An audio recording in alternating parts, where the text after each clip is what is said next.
Hey guys, welcome back to my channel. Today I'm posting a sew along with me. This is the Myosotis dress from Deer and Doe, which is an indie brand. So first we need to cut out all our pieces. I'm going for view A, which has the ruffles on the sleeve and the bottom of the skirt. Originally I thought I was going to cut a 48 on the top and a 50 on the bottom, but because this dress is pretty loose fitting, I ended up cutting a straight 46, so I would definitely size down. And the fabric that I'm using today came from Blackbird Fabrics. It is their cotton double gauze in olive, and I've also made a dress like this in their black cotton double gauze, so I really like it. So I cut out all my pieces according to the instructions.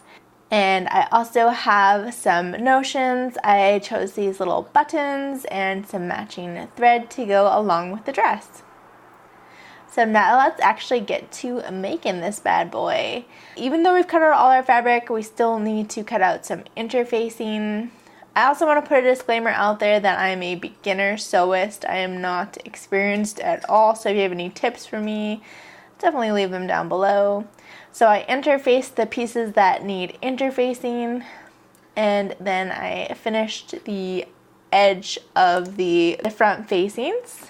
Interfaced the collar piece so that everything was ready to go when I needed to get to it. Next we need to do all the darts, so I transferred the darts onto my dress using a wheel and chalk paper. And I didn't need to make any adjustments to the darts because, again, this dress is pretty loose fitting, so it's pretty casual. So after transferring them, I carefully pinned them up. I learned how to do darts from Anita by Design, so check out her beginning sewing tutorial if you want more tips on sewing up darts. Once pinned in place, we can carefully sew them up. And I tie them off once they're sewed on. And so you've got 2 darts on the back of the garment and 2 dots on each of the front pieces for a total of 6 darts. And then once you have sewn them all on, of course, we need to press them. And the instructions say to press them towards the back of the dress and the bust ones down. This fabric is super forgiving, and it's not a stretchy fabric, but it's got a little bit of give to it. It's not like a stiff fabric, so very easy and forgiving for a beginner sewist. So now that all our darts are done, we can put the bodice together. So I'm just sewing up the side seams after pinning them in place. Make sure your darts are pointed in the right position. And then once the side seams are attached, we can go ahead and stitch up the shoulders. And once we're done that, we of course have to press our seam allowances open, make sure everything's nice and finished. And then I again serged them on my serger, everything that we did, the 2 side seams and the 2 top shoulder seams. Being careful not to accidentally cut off any fabric. Now of course would be a great time to try on your bodice. I would say the most important thing for this garment is to just check that your shoulders align well and that it's maybe a little bit tighter around the waist than you would expect because, again, it is such a loose fitting dress. So now we have to do the front facings, which are interfaced to provide support for the buttons. So we're just going to pin them on and then sew them down. And I'm not 100% sure if I followed the instructions perfectly here, but you basically sew it on, press it, flip it inside the garment, pin it down, and then top stitch it down so it looks nice and finished, which is what you see me doing here. And I, for this whole tutorial, for this whole sew along, top stitch from the bottom just so I can make sure that I'm sewing everything together and not missing any stitches. If you're more advanced, you should probably do it the opposite way. The collar is definitely one of the hardest parts of this pattern, so you can see I was watching a tutorial for that part. I didn't follow the instructions at all. I went over to Professor Pincushion on YouTube and followed her tutorial for a collar like this because it's a little bit tricky, a little bit complicated, and the instructions weren't just not quite basically I needed a better visual to get it on. So I'm not going to talk you through this part. Go check out Professor Pincushion's video. It's a lifesaver. Once I had it prepared, I sewed it along the neckline, again using Professor Pincushion's tips. And then once it's sewed on, you basically go around one more time and top stitch it into place. It's kind of like a puzzle. It works out really beautiful, but you'll see at the end here I did make a little bit of a mistake where some of the interfacing peeks through. So I ended up attaching some buttons on the collar to kind of hide my mistake, because I have no idea what else you could do other than use interfacing that's the exact same color of your garment. So next on the bodice, I'm going to mark where the buttonholes are going to go, and I'm really blessed to have a machine that will automatically create buttonholes, which is a very exciting thing for me. So I marked out my buttonholes, did a test run with some scrap fabric, and then actually let my machine create my buttons for me. And I used the marks for the right placement of the buttons, but then I just tried to place the foot right in the center of the collar facings so that it was in a nice secure position.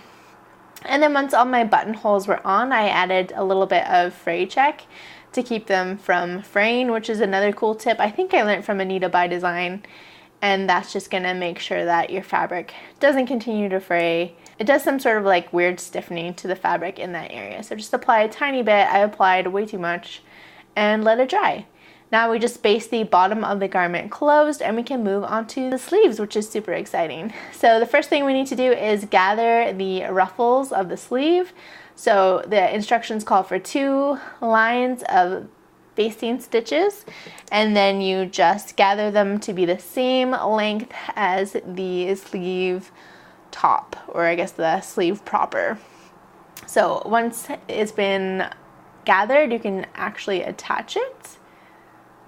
Pretty straightforward. And again, this fabric is super forgiving for the ruffles. I am not the best or most experienced at doing this type of sewing, but I thought my gathers looked really nice at the end.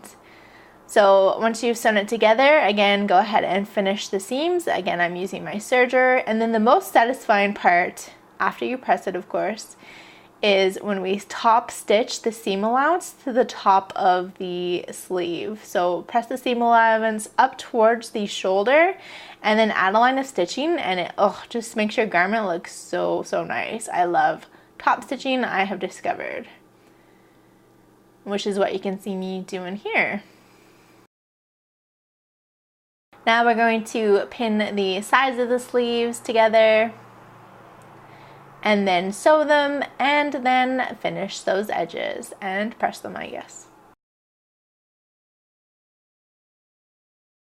To hem the sleeve, basically I'm folding the bottom of the sleeve up twice as per the instructions, and then we'll go along and stitch it down in place. Again, this fabric is really forgiving. It's pretty easy to do.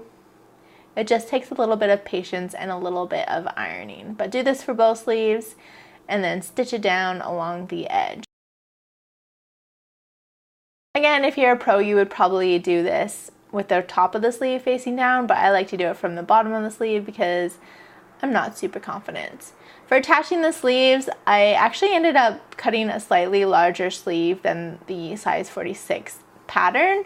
So I gathered my sleeve to put it into the bodice sleeve hole, and then I stitched it in. So my sleeves might be a little bit more poofy than the pattern would call, but I think, as you can see by my chubby arms here, having a slightly larger sleeve certainly never hurt anybody. Once it's pinned in place, you can carefully go along and sew that into place. And then once we're finished sewing it, we can go ahead and very carefully serge it into place. You want to be really careful if you are using a serger that you don't accidentally cut off any fabric that you don't want to cut. And it's also a good idea to make sure that you've sewn it on properly without any puckering before you go ahead and serge it.